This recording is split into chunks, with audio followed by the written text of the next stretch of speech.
We got a lot to talk about with this game, and my eyes have been closing because I've been really tired tonight. So if you see this happening, don't mind it. I'm trying to concentrate on talking about this game, and I'm very excited to talk about it. And we need to talk about it. There is some problems. There's some good things, a lot of things going all around. So, yeah, let's get straight into it. Because I've seen enough horror movies to know any weirdo wearing a mask is never friendly.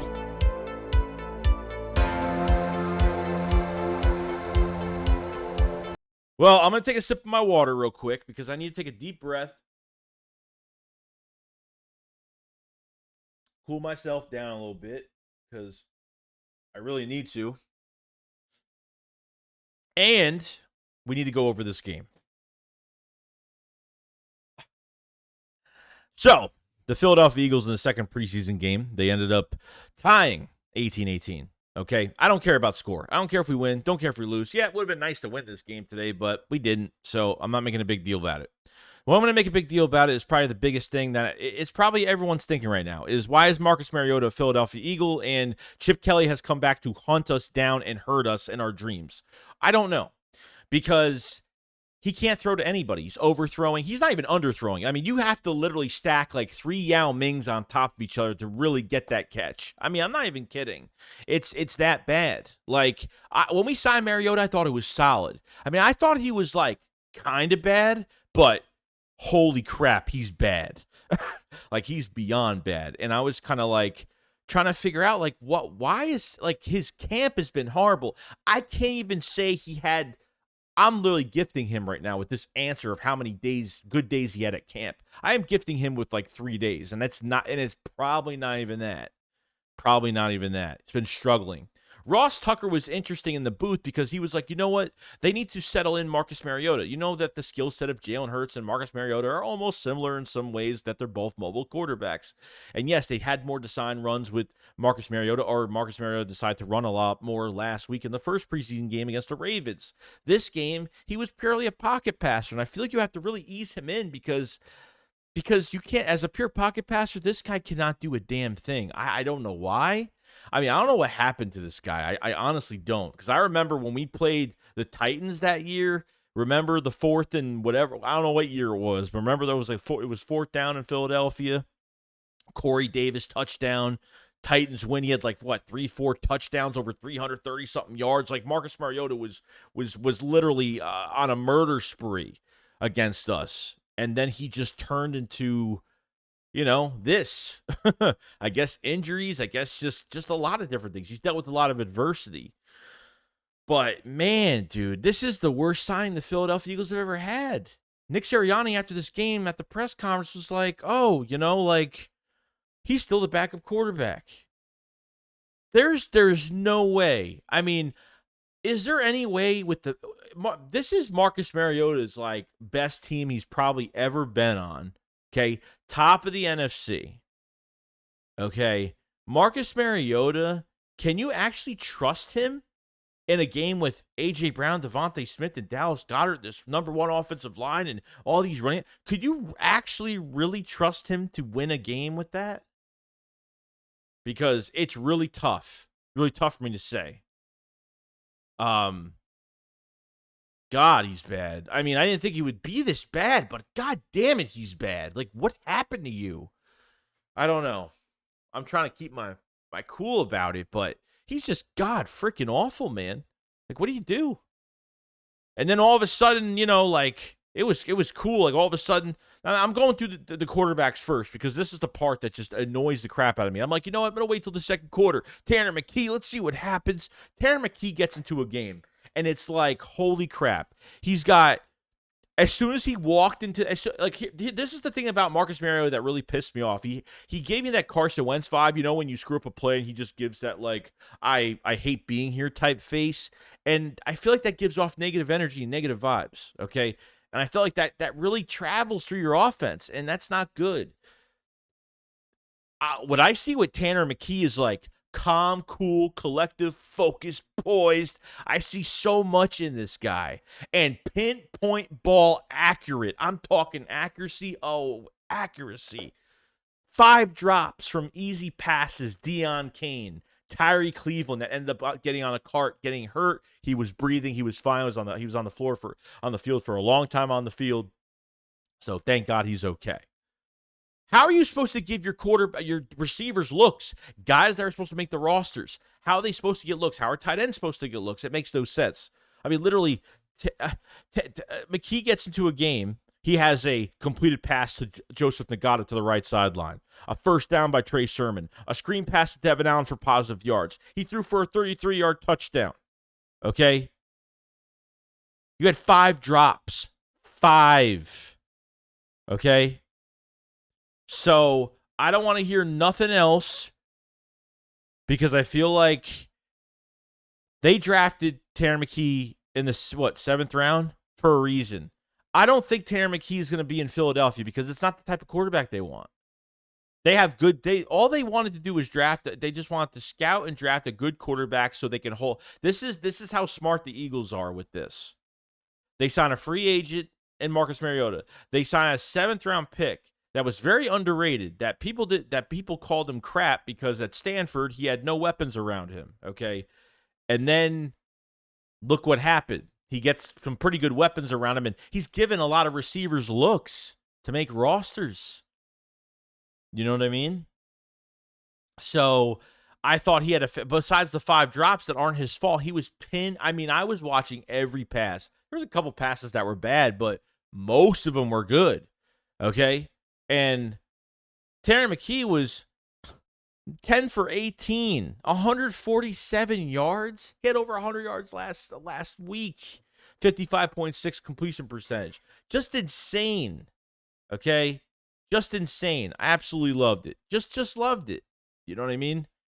So after going through all that, I say to myself, okay, well, this position has got to change sooner or later, right? I mean, they're paying Marcus Mariota $5 million to do that. If Jalen Hurts has got to be out of game, can you actually trust it right now? Because I honestly don't trust it. It's really dangerous with Marcus Mariota. There's no doubt about it. It really sucks at times. So what I'm going to think is they're going to build Tanner McKee's value throughout preseason, and they're going to try to trade him. That's what they're going to try to do. Or teams are going to wait for them to release him off waivers or put him on practice squad so they can claim him. Because I'm telling you right now, he's not lasting long. As soon as teams find out he's a free agent or something happens, they just don't want him anymore, someone's picking him up.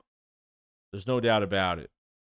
I think one of my favorite plays to the day was like literally with Nolan Smith. I mean, really just seeing him just get pressure on the edge.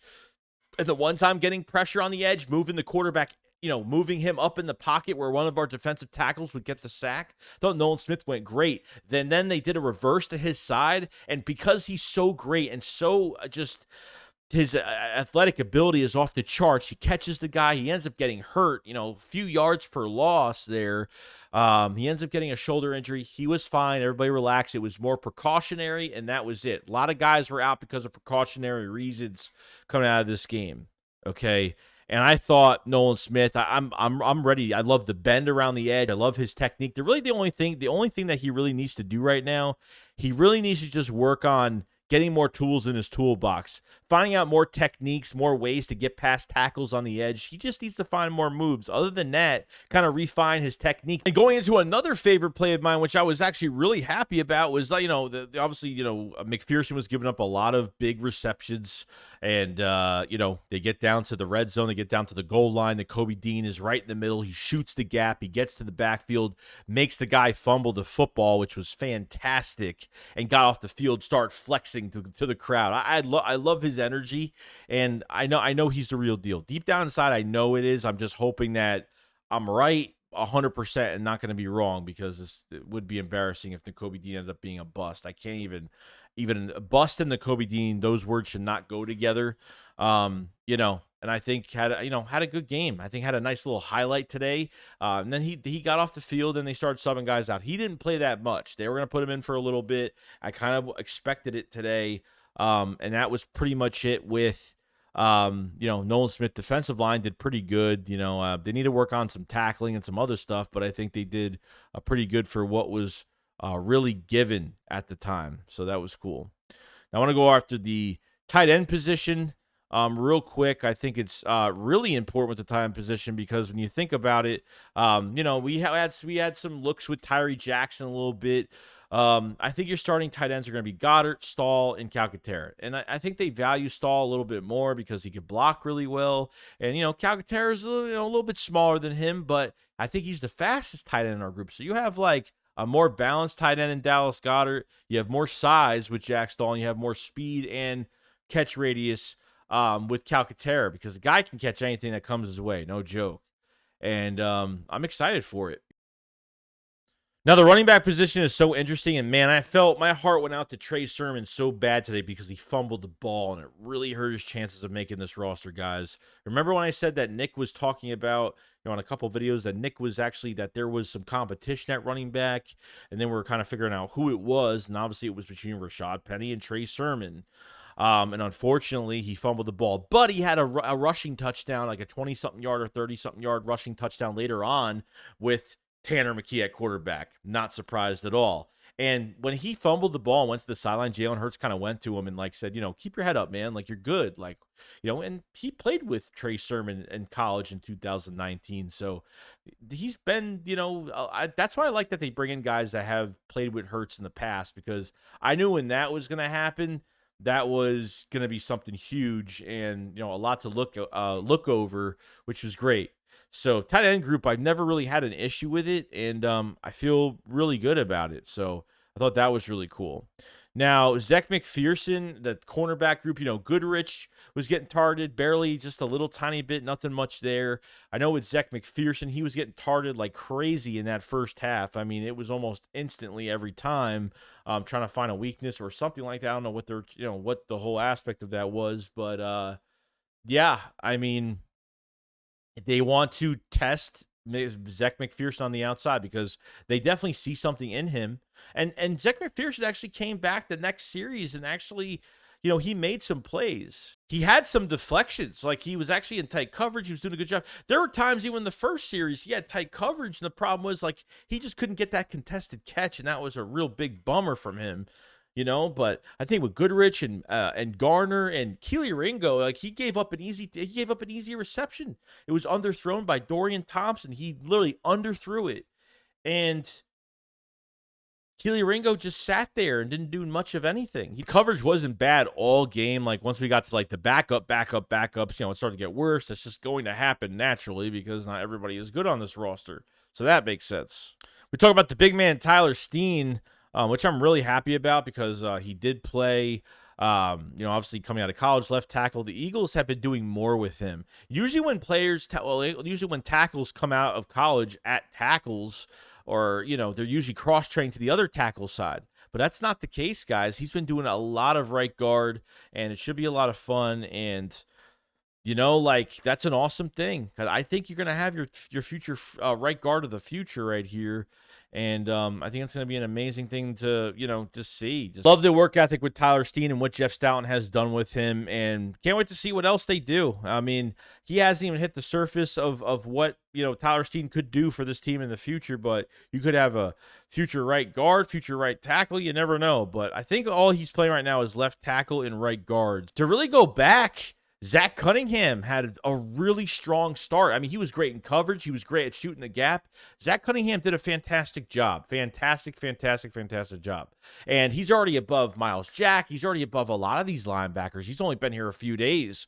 But you know, Nakobe Dean actually had a great day. But Christian Ellis is making tackles. He misses a lot of tackles too. I mean, I like Christian Ellis. He was making like 2-3 plays in a row. He was making a lot of plays today in coverage and just tackling in general, shooting the gap. But like I said, Christian Ellis needs a little bit more work. I understand why they like him so much because he's always around the football, but we need to see more out of that, and maybe they have an idea of how the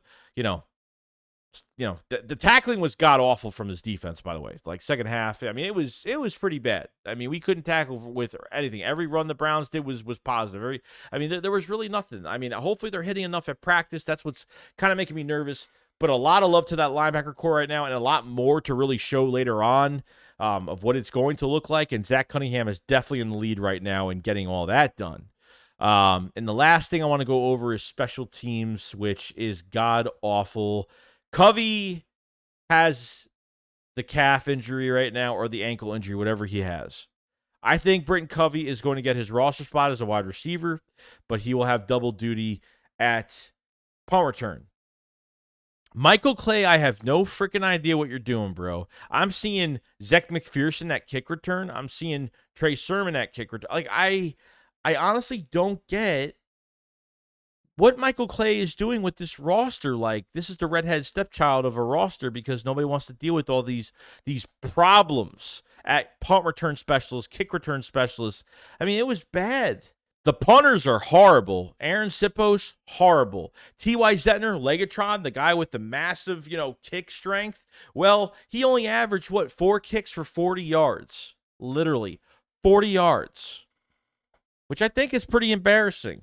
Okay? He did not hit one punt inside the 20-yard line. Literally.